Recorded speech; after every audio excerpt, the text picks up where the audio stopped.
How to withdraw money from Bitget to Kapitalbank. Now, first of all, open your Bitget account and from the top left corner, tap on your profile icon.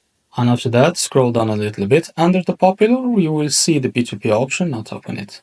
And as you can see here, you can select the sell option because we want to withdraw our money. Now, first of all, select the token that you want to withdraw. In this case, it will be USDT. After that, set the limit that you want to withdraw, like 100. Now tap on confirm. After that, from the top right corner, tap on USD to select your currency that you want to withdraw money to it.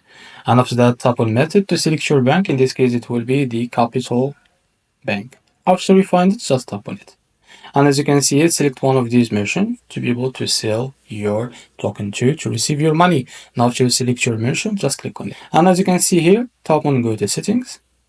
And now tap on add to add your bank account. In the search bar, just search for your bank like that. In this case, it will be Kapitalbank. Now tap on it. After that, provide the account number of your bank and the payment details. After that, tap on confirm to add your bank account. Now after that, just go back and then go back. And as you can see here, tap on sell to withdraw your money to your bank. So this is how to withdraw money from Bitget to Kapitalbank. If you found this very helpful, please like and subscribe. See you next video.